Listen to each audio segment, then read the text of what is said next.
Hi everyone, this is Aaron for Zollotech, and we're going to compare the iPhone 4S to the Nokia Lumia 900. Both of these phones are the latest and greatest that run their own operating systems, which is Windows Phone 7.5 Mango on the Lumia 900 and iOS 5. Both of them should be updated fairly soon, but we don't know what those updates are yet. Let's talk about specs. Now, specs in both are pretty good. Neither of them seem to lag or anything, but let's talk about the actual numbers. In the iPhone 4S, we have a dual-core A5 processor. Apple doesn't really specify what the actual speed of it is, but most people think 800 to 900 megahertz per core. In the Lumia 900, we have a 1.4 gigahertz single-core processor. Like I said, both are plenty fast. You really don't see a slowdown more so on either or. It doesn't really matter as far as that goes. Both of these phones have 512 megabytes of RAM used for the system or the CPU, and then we have storage options. On the iPhone 4S, we have a 16, 32, or 64 gigabyte option. On the Lumia 900, we have 16 gigabytes internal storage. Neither phone is upgradable. When it comes to the screen, the iPhone 4S has a higher resolution screen but smaller screen. So we have a 3.5 inch screen, and you can see the Lumia 900 is much larger with a 4.3 inch screen. As far as resolution is concerned, though, we have on the iPhone 4S a 640 by 960 pixel. That means we have 330 pixels per inch, which is quite a lot, and you really can't see the pixels, as Apple calls it, a retina display. On the Lumia 900, that's one of the drawbacks of the current version of Windows Phone. We don't have any higher resolution than 800 by 480. So no matter what the screen size, you get the same resolution, which makes everything larger, but not quite as dense. So that means 480 by 800 is 217 pixels per inch. So you really have a nicer display as far as the clarity and text on the iPhone 4S. But overall, they both have great screens. The Lumia just recently won Best Phone in Daylight, so it's really good. It's an AMOLED screen with what they call True Black, and it looks really nice as opposed to some other phones with AMOLED screens. It works great in daylight, and the iPhone 4S actually fell behind it as far as that goes. Now, as far as the cameras go, we both have 8 megapixel cameras, but the iPhone 4S records 1080p, where the Lumia 900 only records 720p. And that's not a result of the camera itself, that's a limitation of the operating system. So Microsoft really needs to change that, and probably will in the upcoming Tango or Apollo updates whenever those release. Both of the phones have Bluetooth. They have Wi-Fi, BGN. They're both very comparable that way, but the Lumia 900 supports LTE, where the iPhone 4S supports GSM worldwide, Verizon, Sprint, all sorts of different carriers, but we don't have LTE speeds, which means this is the first AT&T LTE phone, which really makes a difference if you have it in your area. Fortunately, I don't, but if you do, you can get some really fast speeds. Very impressive, but I couldn't tell you from my own experience just because we don't have that here locally. Now, both phones have been touted for their design. The iPhone 4S feels very good in the hand, is nice and glass, feels premium, is weighted nicely, does have some durability issues because it's glass on both sides, and while I have not cracked any of these, I do know of people that have. And the glass is pretty durable. It's supposed to be Gorilla Glass, Corning Gorilla Glass on both phones, but they don't really mention that. Apple doesn't really tout that or mention that. However, that is their supplier from their supplier list, so we can only assume it's Gorilla Glass or some alternate source that they've done themselves. We don't really know, as they won't really say for sure. However, the front and back, both are glass. A lot of people have scratch issues with them for whatever reason, more so than normal Corning Gorilla Glass, so there may be some difference there. But overall, the phone feels really good. This metal band is nice, but does cause antenna issues that we'll talk about in a moment. Now, as far as the Nokia Lumia 900, it's a really nice phone. It's a polycarbonate body and feels really good in the hand. It is much larger, but these rounded edges really just, it feels as premium as the iPhone 4S. It doesn't feel like a cheap phone, with the exception of some of the buttons. They rattle a little bit when the thing vibrates. As far as the back goes, though, we do have some durability issues with this little chrome piece here that surrounds the camera. It's got a bunch of scratches right here, and that right there is a whole lot of scratches, and that's the high point of the back of the phone, and just seems to scratch anytime you lay it down. Now, if you have a case or a skin on it, that's not going to be a problem, but it is something to note as far as durability goes. Now, when it comes to the screen, like I said, both supposedly have Corning Gorilla Glass. However, the Lumia 900 does not appear to have an oleophobic coating or an oil-repelling coating. And what that means is when you're using the phone and you put your fingers on the phone, the iPhone 4S seems to not show as many fingerprints as you use it, whereas the Lumia 900 shows a lot of fingerprints. I've had issues with that from the get-go. I've noticed the screen feels a little different, seems to have more resistance, and these are little things, and most people are going to use a screen protector and not notice that. However, if you're using just the glass, there is a resistance difference between the two. This just doesn't feel as smooth and shows a lot more fingerprints.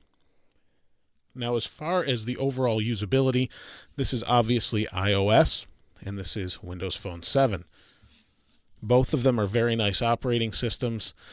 This one is more efficient, I want to say, as far as how you access things such as feeds. I'm not really going to go into the operating system themselves. I've done a lot of different reviews and comparisons on that before, so if you want to see that, check out those videos. However, if you know which operating system you like and you're trying to determine the phone, the Lumia 900 is my obvious favorite.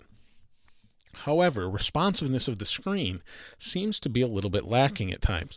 The responsiveness of the iPhone 4S is fantastic. The screen size is obviously a little bit smaller, but the actual response of your finger on the screen seems to be a little bit smoother on the 4S than it does on the Lumia. Your finger just doesn't seem to respond as well, and I don't know if that's due to software update or whatever they're using, but for some reason sometimes on the 900 I've seen where my finger just doesn't seem to respond. You can see it's moving a little bit, and it's hard to show that, but I do seem to notice a slight difference. But when it comes to things like the keyboard, I prefer the keyboard of the Lumia 900. When it comes to the keyboard of the iPhone 4S, while it's good, I just seem to like the Windows Phone 7 keyboard for whatever reason. The cameras on the iPhone 4S and the Lumia 900 are quite nice, but let's talk about the forward-facing camera first. On the Lumia 900, we have a forward-facing camera that seems to do a pretty good job. Is not really meant for anything other than video calls, but it will do a decent job when it comes to wanting to maybe take a quick picture of yourself. It's a 1.3 megapixel VGA at 30 frames per second camera. The iPhone 4S is similarly spec'd and is a VGA camera, basically made for phone calls when you're using FaceTime. Both have the ability to make phone calls that way, and both seem to work really well as far as the forward-facing camera goes. But when it comes to the rear-facing camera, we have a big difference between the two. The rear-facing camera on the Lumia 900 is, while it's good and 8 megapixels, and we have, you can see this camera here, sometimes we have a little tinge in the middle. I don't know what that is. There's a pink tinge in the middle of this camera. I know some people have had that, some haven't. I'm not sure what it is. I know others have reviewed that and said the same thing. But let me go ahead and switch over here and show you what the cameras are like as far as pictures are concerned, and what they're like when they're taking video in motion. You can see some stability.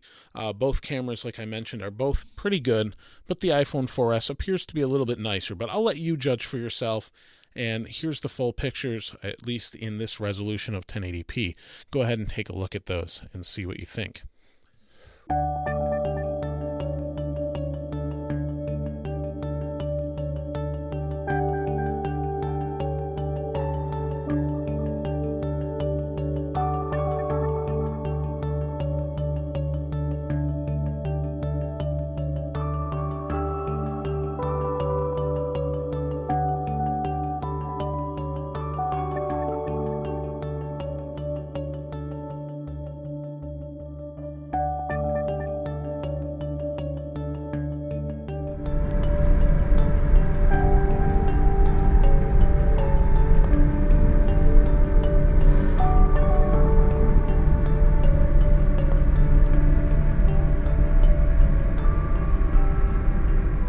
Aside from the cameras being a major concern on phones these days, one of the other major concerns on Windows Phone 7 anyway is the amount of apps.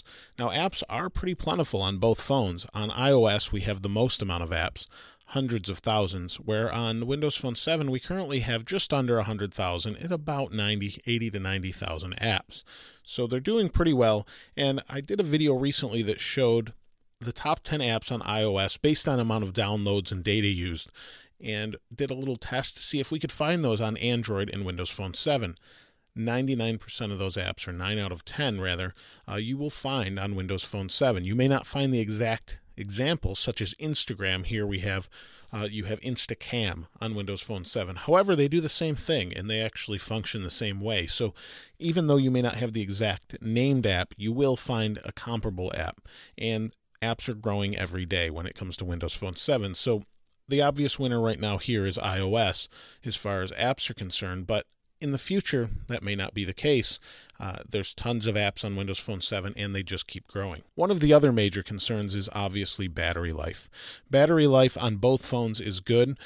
The iPhone, in my case, seems to get better battery life. I've used both phones extensively for about a week at a time each, and compared battery life.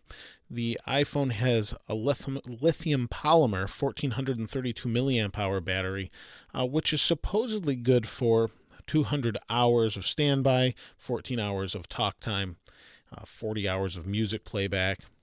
On the Lumia 900, when it comes to the actual battery, we have an 1838 milliamp hour battery, but we do have a bigger screen to power, and that supposedly gives it 300 hours of standby and 7 hours of talk time and 60 hours of music playback. However, with my phone set up identically when it comes to email and things like that, I actually get less battery life on the Lumia 900.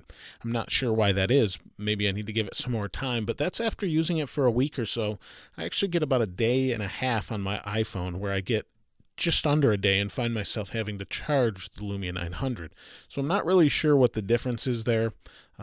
I don't know if I just need to give it some more time, but in my case, I seem to get better battery life on the iPhone. I definitely know that in some cases, people are saying they're getting amazing battery life in the Lumia 900, but from my own experience, that's what I've seen. Now, as far as phone calls, since these are phones, phone calls are really nice on the Lumia 900. The Lumia 900 has the best quality calls I've made on a phone in many years, and probably the best of all time, in my opinion. I never dropped a single call. I never had any problems as far as reception, as long as I was in an area with coverage, which in my case is 99.9% of the time. I've really had no issues whatsoever when it comes to call quality. On the iPhone, I have had calls drop at times, but not like most people are reporting or have reported in the past. I seem to have decent signal. I actually get a little bit better signal on the Lumia. That's probably due to the polycarbonate battery, or case rather, and overall is just a really good experience when it comes to making calls. Both of them are great phones, and I really urge you to get your hands on both before making that decision and trying out iOS and trying out Windows Phone 7 to see what will work for you. Windows Phone 7 is more efficient, is more social right up front. You're not in and out of apps to do the same thing. For example, Facebook and Twitter can be found under the People Hub and LinkedIn, and other things will be coming soon, I would assume, to that. As far as the iPhone goes, you're in an app to see Facebook, you're out of an app to see Twitter, and then to another app. Both of them, and there are apps like Flipboard that combine the two, but basically you're in apps and out of apps, where on Windows Phone 7 it seems to be more upfront. However, some people don't like the interface, other people do. So like I said, I really urge you to get your hands on one, try it out for yourself, and go from there. If you have any other questions you'd like to hear answered regarding either phone, please go ahead and comment below. I'd like to hear what you have to say on that. As always, thanks for watching. This is Aaron. I'll see you next time.